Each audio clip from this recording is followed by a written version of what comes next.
경주 에이펙의 성공을 위해 힘을 모아주신 모든 국민 여러분께 진심으로 감사하다는 말씀을 드립니다. 고맙습니다.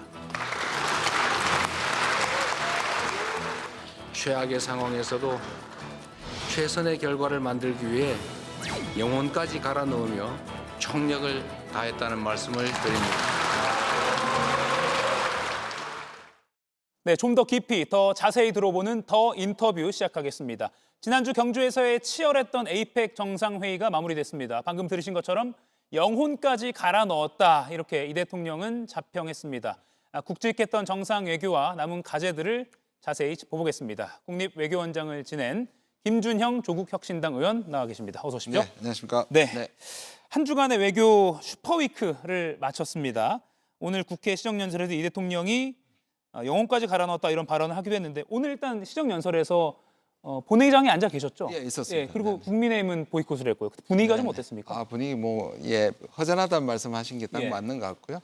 근데 특이하게 목소리를 처음부터 굉장히 이렇게 약하게 하셔가지고 예. 아프신가, 감기라도 걸리신가, 아니면 목이 쉰 듯했고요. 네.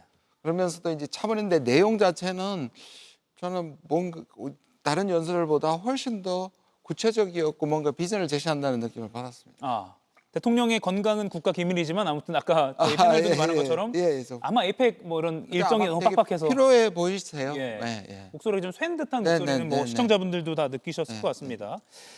윤석열 정부 초반에 21대 국회에서는 민주당이 또 시정연설에 불참했던 전례가 있습니다.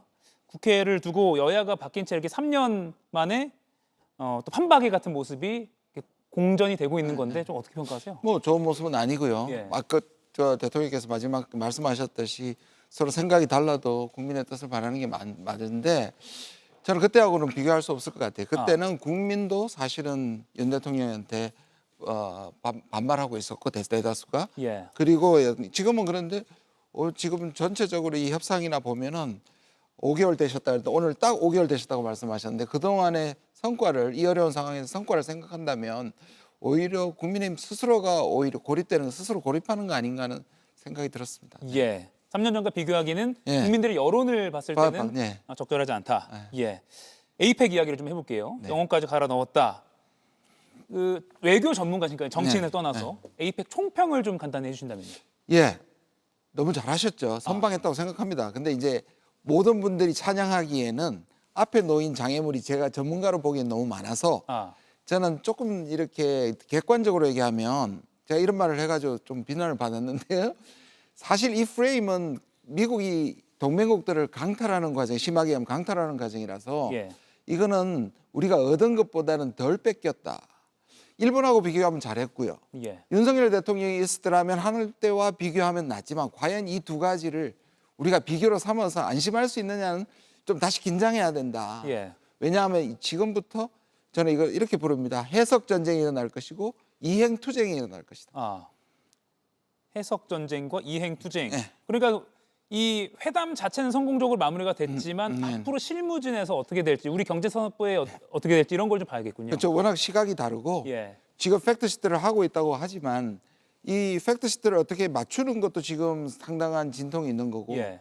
이걸 하나하나 할 때 누가 주도권을 갖느냐에 따라서 완전히 판이 달라질 수 있거든요. 예. 게다가 트럼프 대통령이 자기가 마음에 안 들 때는 근데 적극적으로 올려버리니까 뭐 온타리오에서 그냥 광고 기분 나쁜 거 하나 했다고 캐나다에서 10%를 올렸거든요. 예. 그러니까 그런 것까지 다 예비를 해야 된다. 이제 시작이다. 뭐 이런 뜻이었습니다. 예. 강훈식 대통령실 비서실장이 어제죠. 팩트시트 이번 주에 마무리될 걸로 보인다. 한미 간의 이견이 크게 없는 상황이다라고 했는데 말씀하신 대로 워낙 돌발적인 행동들이 또 미국에서 많이 나오니까 그렇죠. 어떻게 전망하십니까? 왜냐하면 이게 이제 이 팩트시트라는 게 공동성명보다는 구속력이 적은 거고요. 예. 근데 저는 심지어 공동성명이라고 하더라도 미국 쪽이 유리한 지금 이 미국 정부의 이 행보를 보면 안심할 수 없는 거거든요. 실제로 미국이 그렇게 하면서 스스로의 신뢰 자본을 잃고 있는 것도 미국의 문제인데 그렇게 생각하면 아마 그래서 팩트시트 처음에 했던 그 전체적인 처음에 정상회담 했을 때는 전체적인 틀만 했잖아요. 근데 이 팩트시트 이거를 하나하나 보는 것이 우리 쪽에서 오히려 미국한테 구속력을 주기 위해서 좀 시간이 걸리는 거 아닌가 생각이 듭니다. 오히려 우리가 좀만 더 보자 이렇게 생각할 수 있다. 예, 그렇게 봅니다. 그렇군요. 아무튼 강 비서실장이 어제 양국 간의 이견이 크게 없는 상황이다라고 공개적으로 발언한 건 어느 정도 뭐라고 자신감의 표출일까요? 아니면 국내용일까요? 어떻게 보십니까? 아닙니다. 저는 뭐 그렇다고 봅니다. 아, 예. 그러니까 상당히 아까 말씀드린 건 제가 뭐 객관적으로 얘기를 했지만 적어도 보면 선망을 한 거고 예. 그의 실천 과정에서 우리가 좀 더 아까 말씀드린 것처럼 미국에 대한 구속력을 더 갖추기 위해서 얘기됐던 것들을 문서화하는 예. 그 과정이라고 보여집니다. 예. 예. 반도체 그리고 농산물 네. 개방 여부 관련해서 회담 다음 날부터 말이 조금 다른 것들이 뭐 소셜 미디어 등을 통해서 있죠. 올라와서 그래서 일종의 해석 전쟁이 시작된 거죠. 예, 그 해석 전쟁. 그럼 예. 팩트 시트의 그 해석 전쟁이 어떻게 반영될 것인가? 그게 팩트 시트에서도 완전히 해결 안 될 수도 있지만 예. 일단 담아두겠죠. 반도체를 말하면 반도체는 아직 가장 중요한 우리와 함께 가장 중요한 대만이 아직 해결되지 않았기 예. 때문에 미국으로서는 대만과의 협상을 생각하면 한국한테 미리 주지 않았다고 할 수 있죠. 아. 한국한테 줘버리면 대만한테도 줘야 되니까 아마 그 문제가 있고 농수산은 저는 정치적인 분들이니까 미국에서 지금 얘기하는 게 99.7%는 개방돼 있단 말이에요. 예. 근데 0.03%가 쇠고기나 사과 이런 것들 우리 농민들한테는 중요해요. 그러면 트럼프식 정치를 보면 99.7은 100%나 똑같다. 이 얘기를 하는 거죠. 예. 저는 믿고 싶어요. 그 부분을 잘 설명해서 사실 농산물 부분은 거기에 미국의 국내 정치를 위해서 100% 하라고 하고 예. 우리는 예민한 부분을 지키는 부분에서 타협되지 않았나 저는 그렇게 예. 생각합니다. 제가 계속 팩트 시트 질문 좀 드릴 수밖에 없는데 왜냐면 워낙 중요하니까 예, 예. 명문화된 어떤 예. 초안이니까. 그러면 뭐 이번 주 안으로 빨리 뭐 발표가 된다면 팩트 시트에서 국민들이 딱 봤을 때 깜짝 놀랄 만한 부분은 없을 가능성이 크다 이렇게 봐도 될까요? 근데 하나 제가 좀 고민되는 게 있습니다. 예. 뭐냐면 투자위원회하고 투자협의회가 두 가지가 있어요. 아, 예. 왜냐하면 시장의 합리성을 한다 그랬고 일본은 완전히 미국이 이 소위 말하는 전체 주도권을 가지고 일본은 따라갈 수밖에 없는데 우리는 투자처를 정할 때 그 투자위원회가 있고 투자협의체가 있단 말이에요. 예. 제가 보기엔 투자위원회가 중심이 될 거는 같긴 합니다. 러터닉 상무장관이 위원장이 되고 우리가 얼마 정도의 자문과 우리가 거기에서 거부하는 기능을 할 수 있느냐, 예. 우리가 얼마나 힘이 주어질까 그 부분 글쎄요. 팩트시까지 해서 담길지는 모르겠지만 그 부분이 아마 가장 핵심이 아닐까 생각해요. 예, 투자위원회, 투자협의회 그러니까 미국의 우리 그 막대한 돈을 어떻게 투자할지를 결정하는 그 프로세스 관련해서 좀 불안한 감이 있다. 또 하나 있습니다. 예. 뭐냐면 지금 10년 동안 200억 불이잖아요. 예. 그러면 우리가 투자가 서로 안 맞거나 협의가 늦어져서 180억 불이 됐을 때 예. 예를 들면 20억 불은 어떻게 되느냐? 2월이 되느냐? 근데 2월을 안 될 수도 있고 2월 될 수도 있거든요. 2월 되면은 우리한테 경제가 그 다음에 부담이 너무 커지겠죠. 계속 2월이 되면. 예. 그런데 2월을 안 시키면 이게 10년 안에 안 됩니다. 다시 리셋이 된다. 예. 이런 것도 굉장히 중요합니다. 아하. 그래서 이행 뭐 전쟁, 예. 해석 전쟁 지켜봐야 되겠군요. 그리고 사실 이번 에이펙 뭐 어떤 부수적인 성과지만 굉장히 큰 성과가 젠슨 황이 엔비디아가 우리 정부와 업체에 26만 장의 GPU를 공급하기로 했다. 물론 이제 파는 것이죠. 근데 돈 주고도 못 사는 상황이니까 굉장히 큰 성과인데 오늘 아침에 이런 보도가 나왔습니다. 트럼프 미 대통령이 중국의 최첨단 반도체 팔도록 허락할 거냐라고 기자가 질문하니까 아니다. 미국 말고는 누구도 갖지 못하게 할 것이라고 발언했어요. 네, 이게 이제 시작이죠. 트럼프는 언제든지 말을 바꿀 수 있는 예. 거고. 근데요, 저는 이번 에이펙에서 가장 큰 성과는 이 26만 장이라고 저는 생각해요. 아, 예. 제가 AI 전문가는 아니지만 이거는 획기적인 일이라고 생각합니다. 근데 이게 전순왕의 한국 사랑도 있지만 왜 그러냐면 이 GPU라는 것을 하기 위해서 GPU에 얻는 HBM을 우리가 거의 독점하고 있잖아요. 이거는 사실상의 협력이고 우리를 필요로 하기 때문이거든요. 근데 우리가 제일 없었던 게 이 칩인데 예. 우리는 사실상 모든 제조업 기술을 가지고 AI 능력을 갖고 있어서 저게 실현되면 날개를 딸 것이고요. 그래서 저는 그 의미가 굉장히 있다고 보고 두 번째는 젠슨왕과 트럼프는 다른 겁니다. 트럼프는 단절을 통하고 보호막을 통해서 미국의 이익을 편중적으로 가져가겠다는 거지만 예. 젠슨왕은 연결이 되지 않으면 시장의 합리성이 확보되지 않으면 안 되는 거거든요. 저는 저 문제는 시장의 합리성이 이길 거라고 봐요. 아, 네.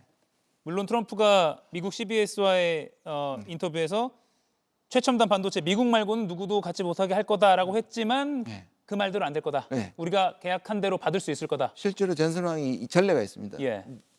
중국에 대한 반도체 규제가 오히려 중국의 우리가 수출 규제 당해서 국산화한 것처럼 아, 중국이 오히려 발전을 돕기 때문에 안 좋은 거라고 했고 예. 이번에도 사실 미중 무역에서 중국에 대해서 미국이 그렇게 강하게 하지 않았거든요. 예. 정치적인 메시지일 수 있습니다.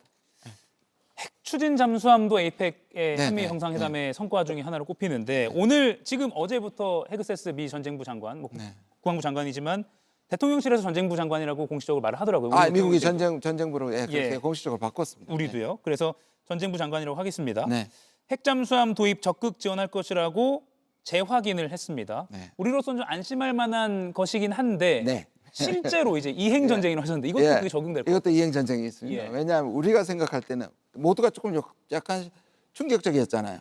우리한테는 이 연료 재처리 농축 문제가 사실 굉장히 심각한데 예. 우리는 더한 걸 요구했는데 사실 더 진전된 걸 받았는데 우리로 생각하면 두 가지를 다 확보한 것처럼 보이지만 여기 두 가지 이행 전쟁이 있습니다. 하나는 뭐냐면 우리 당장의 원자력 그 한미 원자력 협정을 바꿔야 되거든요. 예. 그걸 단계적으로 해줄 건데 미국이 이럴 수 있습니다. 핵잠하고 같이 지금 우리 이 부분을 해결하기보다는 핵잠 할 때 한미 원자력 연료 문제도 해결해 줄게. 아, 근데 이 핵잠은 최소한 10년이 걸리거든요.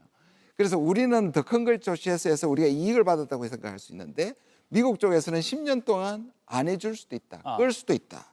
이 부분은 향후에 단계적으로 한미 원자력 협정을 먼저 이행받아야 됩니다. 우리가 그걸 요구했지만 그게 하나가 있고요. 두 번째는 국방 쪽에서 문재인 정부 때 사거리를 풀어줬을 때 국방부 쪽에서 지금 전쟁부 쪽에서 예. 관료들이 엄청나게 화를 냈습니다. 이런 기술은 주면 안 된다. 아. 제한을 풀면 안 된다였거든요. 그래서 그다음에 그런데 지금 전쟁부 장관이 저렇게 얘기하는 거는 혹시라도 우리한테 핵잠이나 또는 이것들을 주면서 중국을 견제하는 왜냐하면 전작권 반환도 얘기를 하고 있거든요. 그래서 이게 역설적으로 미국의 군부가 한국을 대중 전초기지로 만드는 그런 의미로 끌고 갈 수도 있다. 그리고 세 번째는 만약에 이걸 우리 기술을 주지 않고 우리가 계약에 따라서 예. 핵잠수함에게 거푸집만 만들고 핵심 기술을 안 줄 수도 있다. 이 부분은 이행투쟁이라고 생각합니다. 예. 트럼프 대통령이 우리의 제안을 받아들이면서 한번 꼬아서 아 좋다. 근데 미국 네. 필리조선소에서 만들어라라고 네. 했잖아요. 네. 그러면 근데 필리조선소가 지금 그럴 상황이 그럴 아니라고. 상황이 전혀 아닙니다. 예. 뭐 기초를 만드는 데만 뭐 5에서 10년 정도 걸린다 뭐 이런. 그러니까 그걸 나오고. 우리가 해주기를 원하는 거죠. 예. 지금 독스스를 우리가 다 바꿔주기를 원하는 거죠. 근데 그걸 바꿔서 국내 조선소에서 추진이 될 가능성. 우리는 그런 기술이 더 좋은 거죠. 예. 근데 이것을 트럼프 대통령이 알고 못 박는, 저는 알고 못 박았다고 보는데요. 예. 이게 미국에서 하겠다는 것이고 그러면 어쩌면 우리가 아까 말한 거푸칩처럼 하청 계약이 될 수도 있는 위험도 우리가 고려를 해야 됩니다. 예. 그 한미 원자력 협정 개정과도 연동돼서 좀 그게 그 일정이 늦어질 가능성도 대비를 해야 된다. 예, 예. 네, 그 부분도 한번 좀 눈여겨봐야 될 것 같네요. 자, 그리고 이 이재명 대통령이 공개 발언에서 한미 정상 간에 네. 핵잠수함을 오해가 있는 것 같은데 다시 한번 설명드립니다라고 네. 하면서 네. 설명했거든요. 네. 이 일종의 전략은 어떻게 보세요? 아, 그거는 저는 실언을 가장한 전술이라고 생각을 해요. 왜냐하면 중국 쪽에는 이걸 가지고 우리가 중국하고 맞서겠다는 얘기가 아니라고 아마 해명이 들어갔을 것 예. 같고요. 근데 처음에 얘기했던 부분에 우리가 좀 주목을 해야 되는데 뭐라고 했었냐면 오해한다는 말은 뭐냐 우리가 핵무장을 할 생각은 없다.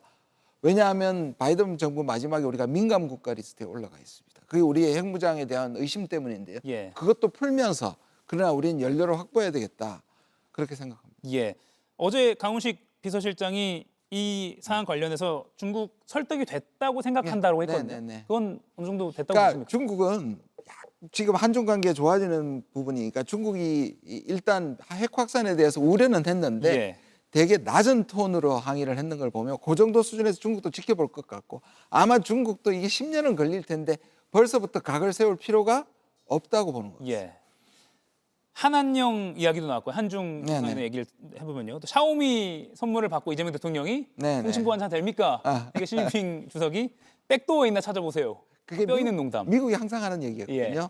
샤오미 없다고 중국이 얘기하면 미국에서는 백도어 살펴야 된다고 얘기했거든요. 그 얘기를 시진핑이 알고 있는 거고 예. 두 분이 저런 정도의 농담을 할 수 있는 거는 한중 간에 상당한 교감이 있다고 생각을 합니다. 예. 한한령 해제까지는 아직 시기상조라고 보세요? 한한령은요 중국에서 일단 자기들이 한한령을 한 적이 없다고 공식적으로 얘기한 한 가지. 예. 두 가지는 뭐냐면 이게 단순히 한국의 문제가 아니라 제가 가서 여러 번 만나도 대규모로 수십만 명의 아이돌 공연이 중국 같은 폐쇄된 체제에 위협적으로 느껴져요. 아하. 그런데다가 중국이 지금 민족주의를 고양하지 않습니까? 그러니까 해외 문물, 자기들 봐서는 건강하지 않는 해외 문물이 중국에 들어온다. 그래서 저는 아이돌은 조금 생각보다 시간이 걸릴 거예요. 예. 근데 다른 그 한류가 많지 않습니까? 예. 그런 것들은 충분히 들어갈 수 있다고 생각합니다. 예를 들면 음식이나 예. 화장품, 음식도 그렇고 뭐 소설, 패션. 영화 괜찮은데요. 막 스타디움에 예. 수십만 명이 모이는 게 중국은 두려운 겁니다. 진짜. 예. 체제의 안정, 뭐 단속의 맞습니다. 우려가 있다라는 네, 분석이 네. 있더라고요. 알겠습니다.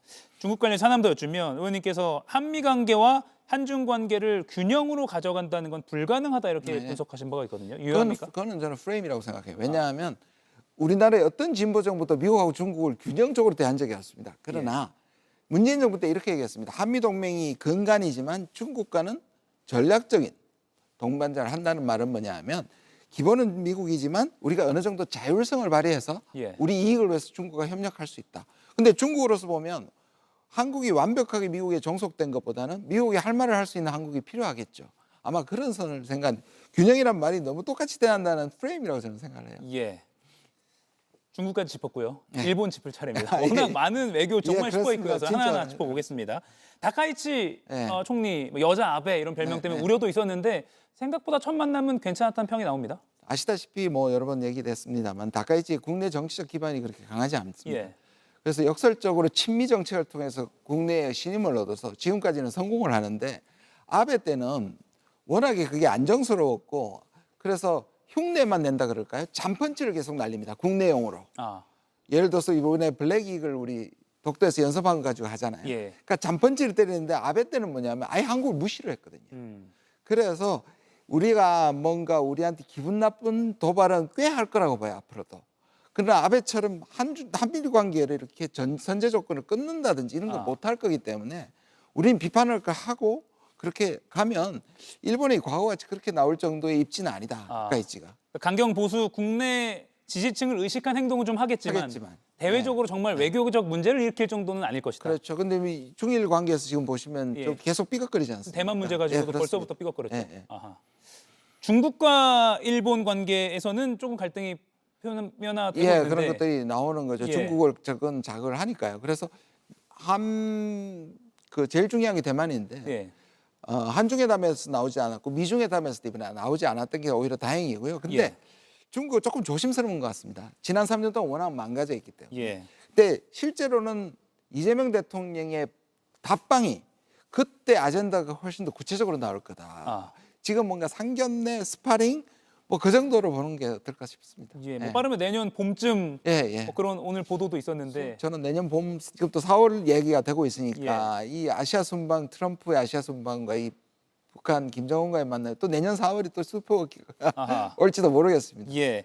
자연스럽게 제가 그 질문 준비했는데요. 예. 북미 대화 네. 가능성 아까 4월 예견을 네. 하셨는데 그럼 지금 타임라인을 쭉 보면 북미 대화 가능성이 다시 높아질 때는 내년 봄이다. 왜냐하면 지금 내년 4월에 방중하겠다고 예. 트럼프가 얘기를 했고 또 트럼프가 가면서 이번엔 자기가 바빠서 못 만났지만 다음에 다시 오겠다라고 했기 때문에 예. 그리고 또 우리 대통령의 답방이 있다면 지금 가능성이 조금 높아졌다고 생각합니다. 예. 김정은 위원장도 저는 개인적으로 엄청나게 고민했을 거라고 생각해요. 예. 그런데 2019년 6월 같은 상봉이 이게 유리할까 한번 튕기는 것이 좋을 거라는 결론에 있었던 것 같고요. 왜냐하면 당시에는 김정은 위원장이 조금 몰리는 입장이었습니다. 지금은 여러 가지 입지가 그때와 비교할 수 없이 좋아졌기 때문에 중국과 러시아 관계. 예, 그런 것들 때문에 아마 상황을 지켜볼 것이고 트럼프가 이렇게 툭툭 던진 게 있지 않습니까? 제재 해제할 것처럼 또는 a sort of nuclear power 이런 것들이 좀 제대로 된 문안이나 공식적 발표를 받고 싶을 겁니다. 예. 해줄 것 같지만 확정되지 않는 것에 이번에는 딸려가지 않겠다라고 보인 거라면 예. 실망스럽지만 내년 4월은 오히려 그런 부분에 있어서 진전이 있다면 저는 만날 가능성이 높아졌다. 예. 일종의 핵 보유국 예, 그런 예. 발언이요. 그러면 우리 이재명 대통령의 방중 시기까지 방금 버물려서 네, 네. 전망을 해주셨는데 우리 정부는 북미 만남에서 빠져야 된다라는 목소리도 있잖아요. 실제 우리 정부도 이번에는 그랬고. 예. 근데 이거를 자꾸 이제 패싱이라고 얘기하는데 이벤트로서의 이 가치가 좀 있습니다. 왜냐하면 워낙에 지난 7, 8년간에 2018년 이후 지금 7년간 예. 경색되어 있기 때문에 이걸 한번 풀어주는 이벤트에는 꼭 우리가 참여해도 되지 안 해도 된다. 그러나 둘이 합의를 하고 회담을 할 때는 우리가 의제가 들어가야 되고요. 예. 저는 그런 점에서 우리가 이렇게 처음에 게시한 다음에 우리가 개입할 수 있는 순간은 올 것이라고 생각합니다. 아, 그때는 이제 페이스메이커지만 피스메이킹을 같이 하게 되는. 왜냐하면 페이스메이커가 빨리 달릴 때는 빨리 예. 달리잖아요. 아. 오히려 끌어당기는 페이스메이커도 있거든요. 예. 예. 외교 슈퍼위크를 다 정리했고요. 네. 네, 시청자 여러분도 아주 간단하게 잘 핵심만 추리실 수 있을 것 같고요.